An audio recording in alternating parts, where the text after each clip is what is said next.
It's been a hell of a week, right? Right. Let's do top post 10. Let's look at the socials and what was in this week in the top 3 places. Yes, because in at 3, whenever you do this, it feels a bit top of the pops. It feels a bit Radio 1 chart show, in at 3. But this time, in at 3 is actually a pop star. Yeah. So I'm basically auditioning Listen Radio 1 when you do your chart show. When whoever does it now leaves, take a look at this 44-year-old. It was Myles Smith, who has had just had a massive year. He was really helped by Radio 1 because Radio 1 was in Luton for their big... Gosh, it's all about Radio 1 today. It is. They have a festival called Big Weekend, and last year was in Luton, and Myles Smith is from Luton, and so they pushed him hard.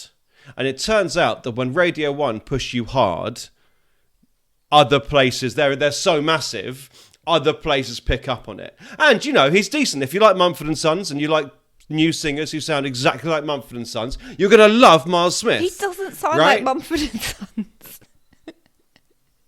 Have you not heard Mumford & Sons, Diane? Yes, I have. Well, then listen to Myles Smith and go, oh, yeah. But so he's had this amazing year, and he won a Brit Award at the weekend, and his acceptance speech was, well, it was really lovely. It was about funding the arts largely, and how he came from a community where he didn't have very much. He talked about being a single parent family, yeah. And he talked about how music at school, his school music classes, set him off. He spoke from the heart, and it was really emotional, and I really enjoyed it. The quote we put on, I'm going to read the quote from the Post in its entirety. So, to the government, if British music is one of the most powerful cultural exports we have, why have we treated it like an afterthought for so many years? How many more venues need to close? How many music programs need to be cut? We can't just celebrate success. We have to protect the foundations that make it. Yeah, strong. I mean, it's moving. And it's part of this trend where Chapple Rowan's been talking a lot about treating musicians better because she's winning awards in every country in the world at the moment. She won 2 at the Brits, even though she wasn't at the Brits. And we had little videos of her, and she talks about this stuff. I mean, this was specifically politics. Oh, and Sam specifically Fender. To the government. Sam Fender's been talking about it a lot this week as well because... Has he? He's talked about this, the bit, it kind of... Yeah, around how it is becoming more and more of a gap, of an inequality gap in music as well. Because, and it's in our comments, you know, if you aren't getting a free instrument at school, well, then it's up to a parent to pay for your music lessons, right? And not all parents can do that. And so that's where gaps start to widen, gaps start to come in. They talk in Parliament all the time about closing the gap and making it so that your parents' wealth or success or whatever it is doesn't impact your life chances. Diane, what's in it too? In it too. We need to talk about Ukraine and America and the UK again. We talked about it last week. I'm sure we're going to talk about it next week as well. But on Friday night, I was sat on my couch doing, you know, I had something on the TV, but I was also doing a fair bit of scrolling, as you do. And I saw the footage on my phone at first of the Trump-Zelensky meeting in the Oval Office, and then I was like, oh my goodness, is there any news on proper TV? We should turn over because this looks like nothing I've ever seen before from a diplomatic meeting. The fallout of that on Friday night sort of kept coming. And what was in for us at 2 was Keir Starmer then appeared on Sunday morning. He was booked on the BBC's Laura Kuenssberg programme. I was going to stop you there, Don. He wasn't booked on. He wasn't booked on. Okay. He wasn't doing it anyway. Oh. He specifically came on because he was dropping in to talk to the country. From Friday night to Sunday morning, a lot of people who weren't the Prime Minister had responded on things like Twitter, on things, on their own social media, on making media appearances and statements. But Keir Starmer waited, in a way, till Sunday, till he had that audience, and he kind of did it his way, which was he was very calm, very purposeful, all the years of legal training and build up, you can just see it in him that he's got that, that response in him. What a lot of people wanted, I guess, was for him to look at that Zelensky-Trump meeting and go, oh my goodness, Trump didn't treat Zelensky fairly, and come out and call him out on it. That's what a lot of people, I think, wanted to happen. And he was very much saying, look, I'm not going to come out and I'm not going to say who was right, who was wrong, because that doesn't serve any purpose and it doesn't help peace in Ukraine. He needs to keep a cool head. He's the bridge, right? He's the bridge, along with Macron, maybe. He's the bridge between Ukraine and the US and Europe at the minute.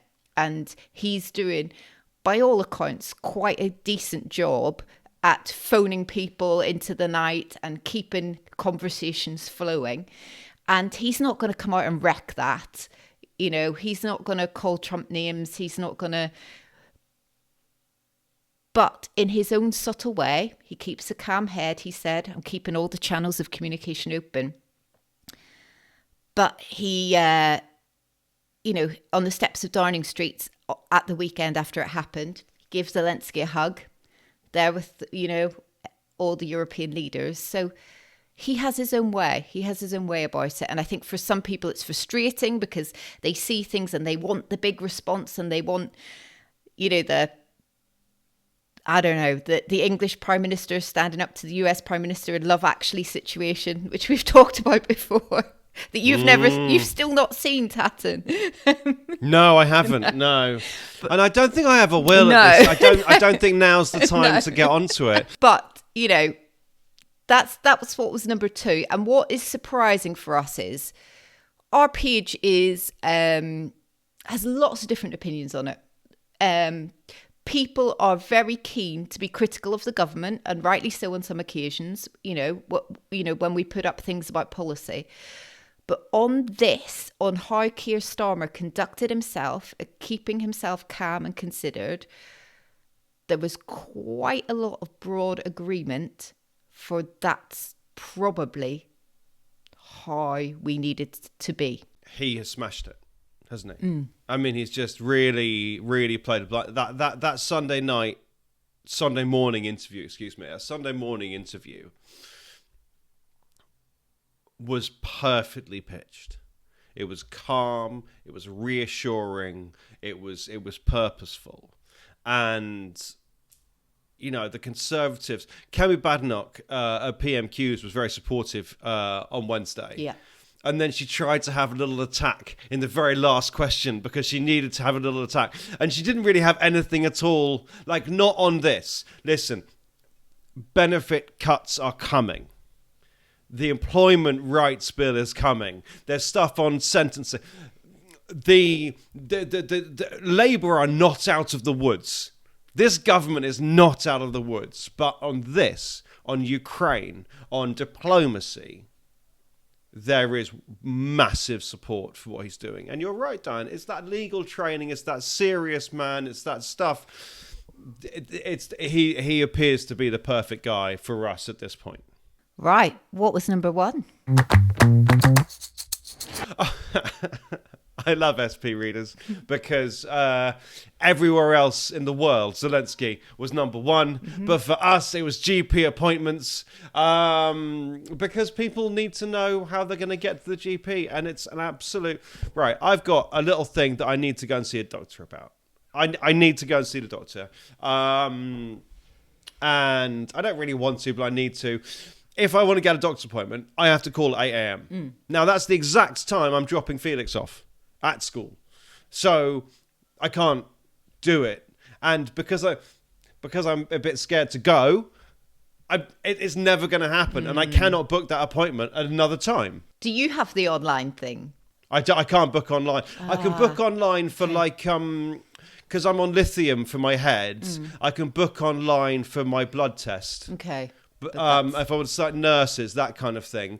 But for like a proper GP appointment, yeah. And the government, like, this 8 a.m. scramble's rubbish. I agree. I don't know how to structure it because you kind of got to go through somebody, I think, because sometimes people want a GP appointment because they got a bit of a cold, and then that really bungs up the whole system, just like it bungs up your nose if you've got a cold. See what you did there. Yeah, thanks, Diane. This government says that by October, everybody's going to have be able to get an appointment online, and then in the House of Commons, someone asked, well, what about if you're not really very technical, if you're an older person? Lots of older people aren't very good at tech, and lots of older people need more GP appointments than other people. And he said, no, it's perfect, because when everyone else is booking online, when your nan needs to book, they can phone up and you just go straight through because there's fewer people on the phones. So cutting out red tape. Governments like to talk about cutting out red tape. The idea is it's going to be easier to get a GP appointment, and everywhere in the country has to be online. You have to be able to get appointments online from October.